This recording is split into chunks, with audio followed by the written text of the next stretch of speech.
첫 건물은 이제 그 상가주택을 하고 거기에 집을 제가 살려고 그랬어요. 집 지어가지고. 마포? 네, 마포구는 이제 집을 짓든지 옆에 있는 건물도 살려고. 그 당시 돈이 제가 솔직히 말하면 2016년도에 전 재산이 다 끌어모아가 5억 8천인 거 그랬어요. 마포 상가주택 산다고 그때 이제 적금 들고 뭐 보험 들었는 까지 다 그냥 해약을 다 해버렸거든요. 하여튼 그래가지고 했는데 그때 다 끌어모았는 게 한 5억 8천인 거 그랬어요. 송파아파트 그때 이제 2016년도 입주할 때 그때 이제 분양가가 그게 5억 9천이었거든요. 네. 근데 5억 9천인데 이제 송파아파트 분양을 1억을 중도금 1차하고 계약금만 주고 나머지 이제 4억 8천을 대출을 이렇게 해가지고 아파트 소유권 이전된 게 있죠. 그 당시 조토법 그 감면된 아파트를. 그래서 이제 나머지 이제 4억 8천 이제 그 돈을 가지고 그 상가주택도 사고 위례에 있는 아파트도 사고 이거 아파트를 이제 전세 주고 나와가지고 그 전세 돈으로 이제 위례 아파트를 산 거예요. 그 돈이 한 번도 안 들어가서 위례 아파트 산 거는 전부 다 대출을 일으키고 네. 그 전세금 받아가지고 위례 아파트 산 거예요. 마포는 그러면 어떻게 매도를 하신 거예요? 그 수리를 다 하시고 파신 거예요? 아니면 그냥? 아니요. 그대로 팔았죠. 그대로 팔았죠. 안에 이제 주택 부분은 조금 수리를 좀 했죠. 뭐 세를 좀 받으려고. 네.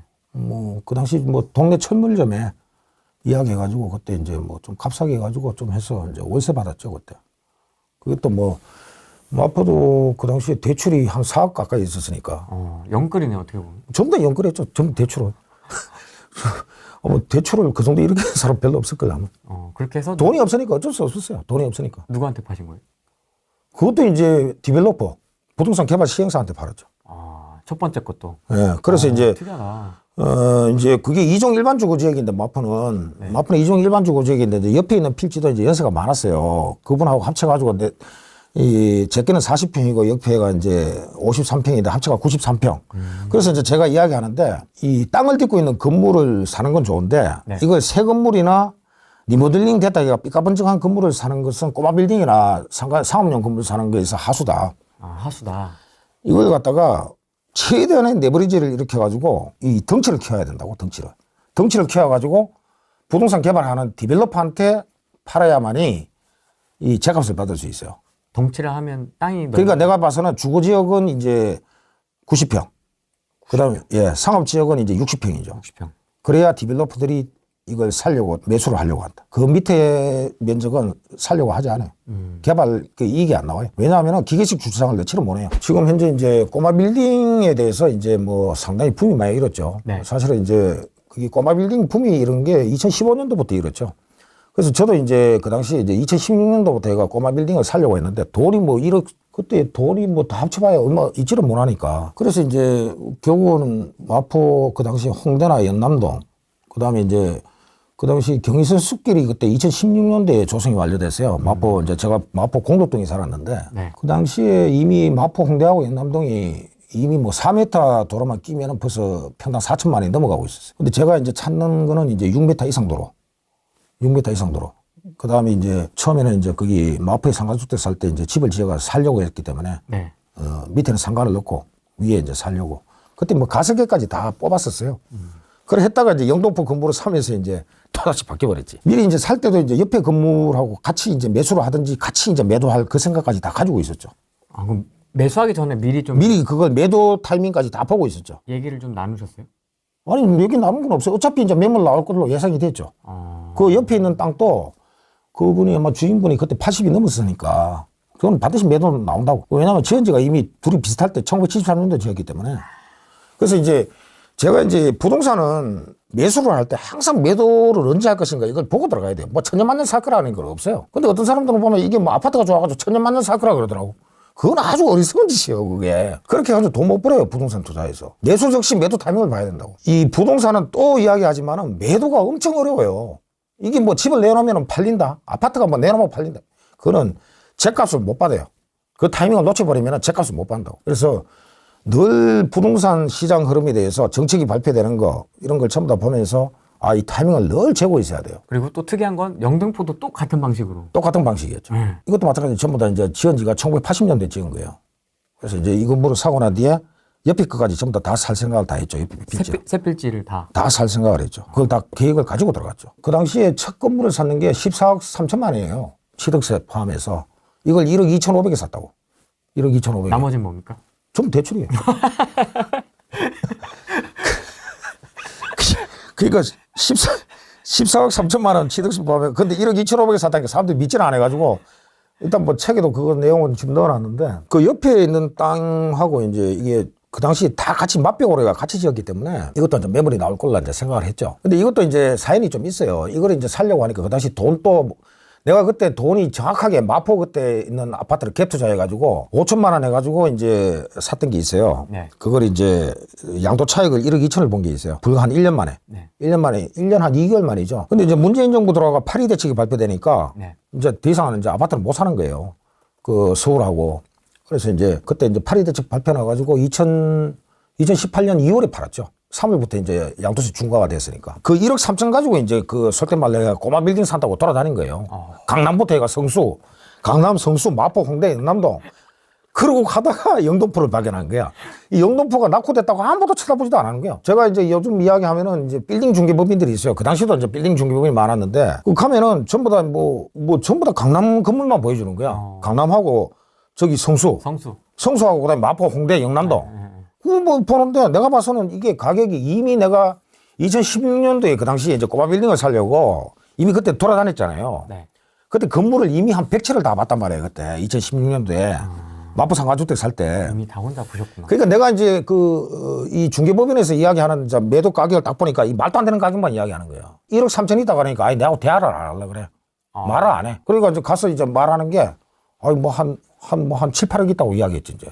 뭐 그렇게 이야기해야 말을 들어주니까. 갔었는데 이제 제가 봐서는 이제 이 매도 호가가 그 당시 2018년도도 말 그대로 엉터리였다. 엉터리인데 너무 비싸다. 그 이야기는 이미 2016년도에 많은 건물을 봤기 때문에 이미 이제 상가주택을 샀는 경험이 있어가지고 벌써 매도 호가를 이야기하면은 아, 이게 비싸다, 안 비싸다. 뭐 벌써 감이 다 왔죠. 그러다가 이제 너무도 익숙한 영등포. 제 이제 서울 와서 처음 발령났던 영등포. 그 영등포에 이제 갔다가 영등포 상업지역에서 이제 이 건물을 하나 자그마한 건물을 발견하게 되는 거죠. 그럼 그냥 그 로컬 부동산을 돌아다니신 거예요? 이제 그 말 그대로 이제 네이버 부동산에 나온 거. 이제 그 지도를 이제 펼쳐나가고 요즘 네이버 부동산 보면 다 나오잖아요. 네. 이제 그 당시 2018년도에 이제 쭉 보다가 네이버 부동산 나온 거는 이게 막 완전히 그냥 막 그 뭐냐 하면은 내부 부동산 나온 게 솔직히 말해가지고 이제 지금 좀 말씀드리지만은 별로 가치가 없어요. 사실은 그 공인중개사들이 진짜 괜찮은 매물들은 다 숨겨놔놓고 양타 치려고 다 숨겨놓고 있어요. 자기들이 그 내부 부동산에 안 올린다고 안 팔릴 것만 이제 하소시 올린단 말이에요. 그런데 이제 내부 부동산에 있는 걸 봤는데 그때 값이 왜 샀나고 느꼈나 하면은 2018년도에 이미 그때 성수하고 강남은 이미 뭐 평당 그때 8천, 9천 그랬어요. 뭐 성수, 마포, 홍대, 뭐 연남도 이미 뭐 평당 6천을 넘어가고 있었다고. 근데 이제 영등포의 상업지역인데 용적률이 600%예요. 거기가 이제 영등포가 평당 5천만 원대에 있는 거예요. 네. 그럼 뭐 이거 뭐 영등포를 안 살 일이 뭐 있어요? 영등포는 그리고 서울시 서울시 언제면 2030 그 도시 기본 계획에 그 서울 3도심 중에 하나예요. 옛날에 강남이었어요, 영등포가. 그 영동이라는 거는 영등포의 동쪽이에요. 네. 그래서 이 영등포가 이제 그 당시 이제 뭐 좀 낙후된 이미지로 해가지고 이게 전부 다 그냥 뭐 다 무시하는 거야, 이게. 이 빌딩 중개법인도 그렇고 뭐 전부 다 뭐 영등포는 우리 뭐 그런 거 관심 없어요. 뭐 우리는 그런 거 취급 안 해요. 전부 이거야. 그래서 나는 그 왜 사람들이 자꾸 이렇게 우르르 몰려다니냐. 남들이 좋다 그러니까 그냥 막 우르르 몰려다닌 거야. 강남 성수만 그냥 돌아다닌 거예요. 그러다가 또 홍대 연남동. 근데 이제 남들이 이제 우르르 뛰어다닐 때 아, 이게 내가 값이 사다는 걸 자기가 볼 수 있는 눈이 있어야 된다. 왜 이런 생각할 수 있지 않습니까? 저희가 지금 건물 얘기하다 이렇게 쭉 지금 흘러왔는데 그 마포도 그렇고 영등포도 그렇고 지금 디벨로퍼한테 다 매도를 하셨잖아요. 디벨로퍼한테 다 매도했죠. 말이죠. 근데 보통은 네. 내가 이걸 화장을 해서 이쁘게 인테리어를 하고 화장을 해서 건물의 가치를 올린 다음에 파는 게 차익이 더 크다. 보통 이렇게 해서 이제 많이 트라이를 하시거든요. 그렇죠. 근데 이제 그렇게는 전혀 안 하셨네요. 그렇게 전혀 안 했죠. 그럴 만한 돈이 없었어요. 그럴 만한 돈이 전혀 없었어. 돈이 있었으면은 뭐 그렇게 할 수 있죠. 물론 그렇게 해서 이제 건물도 솔직히 말해가지고 네. 건물은 내가 봐서는 아파트 오르기 전에 먼저 올라요. 건물은 먼저 반응합니다. 그 다음에 아파트 가격이 내리고 난 뒤에도 계속해서 올라요. 한 번 더 텀을 한 1년 정도를 더 주는 것 같더라고요. 이번 주기로 보니까 한 꼬마 빌딩이나 건물은 한 아파트가 침체되고 난 뒤에도 1년을 더 갔어요. 미국에서 금리 오르니까 적극적으로 이제 뭐 그때부터 이제 뭐 시들해지기 시작했는데 건물은 물론 뭐 리모델링하고 뭐 하는 건 좋지만은 꼬마 빌딩이나 건물을 사는 거는 건물을 사는 게 아니고 땅을 사는 거예요. 그리고 건물을 리모델링 해가지고 그 가치를 땅의 가치를 갖다 건물로 다 녹여들어 버렸잖아요. 다 녹여들어 버리면은 그때부터는 그 건물은 수익률로 따질 수밖에 없어요. 수익률로 따질 수밖에 없다고. 왜냐하면 땅의 가치가 건물에 다 녹아 들어가 버렸단 말이에요. 그래서 수익률에 의해서 팔 수밖에 없어요. 제가 냉정하게 이야기하면은. 그래서 돈이 없는 가운데 과연 어떻게 하면은 이걸 짧은 기간이잖아요. 짧은 기간에 최대한의 어떤 수익을 올리려고 그러면은 이걸 디벨로퍼한테 파는 것이 가장 많은 차익을 실현할 수 있어요. 그런데 조건이 있죠. 처음에는 이제 작게 해가지고 그때 25평을 샀잖아요. 예.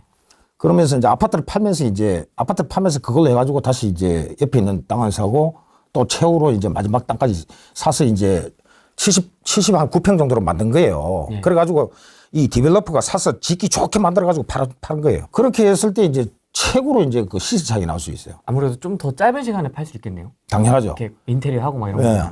그래서 이제 그 지금 제 전 소유자는 영등포 전 소유자분들은 다 40년 이상 거기서 상가주택이었어요. 옛날에 지은 건물은 다 4층에 3층, 4층에 다 주인분들이 사는 상가주택이에요. 완전 올건생 건물이 아니고. 그래서 이제 그분들이 이제 어떻게 보면 40년 넘게 살았던 거기에 어떤 한꺼번에 시세 차익을 나는 3년 만에 다 가져가 버린 거죠. 그분들이 40년 동안 이룬 그걸 갖다가 나는 지금 와서 생각하면 참 어떻게 보면 좀 미안한 마음도 드는데 이걸 갖다가 그분들이 40년 동안 거기에서 집을 짓고 건물을 짓고 거기서 월세 받고 사신 거를 나는 사실은 시세 차익으로 한 번에 다 이제 차익을 실현한 거죠. 그러네요. 기간 대비 수익률은 정말 완빵이네요.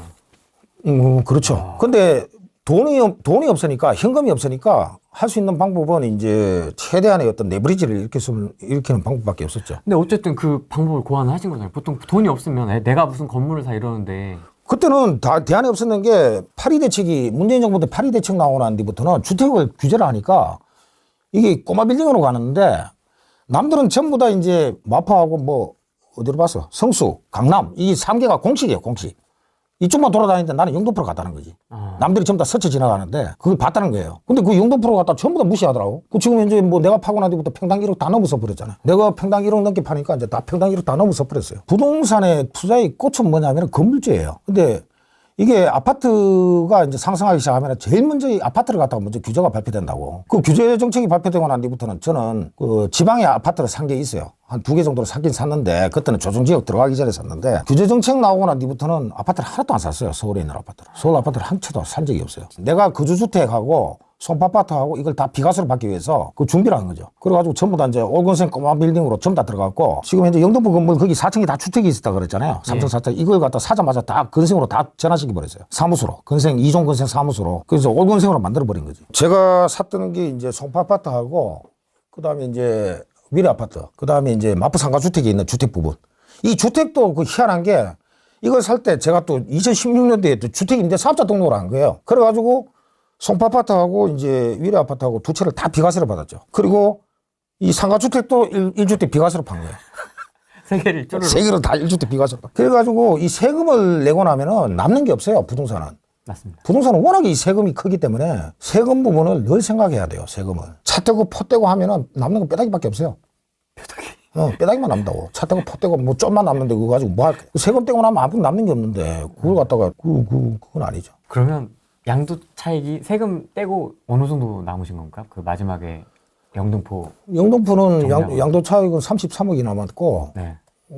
세금 양도 차익이 33억. 마포하고 합치면은 40억 정도 있어요. 아, 완전 콘돔 점프를 하셨네요. 그 2016년도에 5억 8천 가지고 그렇게 된 거죠. 내가 봐도 참 겁이 없었는데 일단은 운이 좋았다고 생각되고 그 운이라는 것도 지금 와서 생각하면은 네. 이 운도 우리가 주식 투자를 하면은 주식 투자도 사실은 뭐 어떤 뭐 돈을 많이 버는 사람도 있지만은 이 예. 운이라는 것도 그 기회를 포착해가지고 한두 번 했을 때 그 운이 걸려들어야 돼요. 그 10번 쳐가지고 10번만 주식 들어가고 부동산 10채를 사면 뭐 하냐고. 그 중에서 한 채가 뻗어져 버리면 다 박살이 나버리는 거예요. 다 박살 나버린 거예요. 그래서 매수를 할 때는 굉장히 신중하게 들어가야 돼요. 신중하게 들어가고 매도 타이밍까지 전부 다 봐야 돼요. 그래서 이제 이 운이라는 것도 한 번, 두 번 했을 때는 내가 운이 좋아가지고 하지만은 이걸 갖다가 3번, 4번, 5, 6번 해가지고 운이 좋을 수가 없어요. 그래서 그 기회를 갖다가 할 때 그 한 번에 타이밍을 노릴 때 제대로 들어가야 돼요. 제대로. 그래야 운이 들어오는 거지. 뭐 3번, 4번 해가지고 뭐 운이 된다? 그건 아니에요. 부동산은 한 번 치명타를 먹어버리면은 이 우르르 무너져요. 연쇄적으로. 그리고 한번 결심이 섰다고 해가지고 들어갈 때는 과감하게 칠려야 된다. 과감하게. 그리고 최대한의 그 은행에 있는 풀 레버리지를 최대한 끌어들여가지고 가야 된다.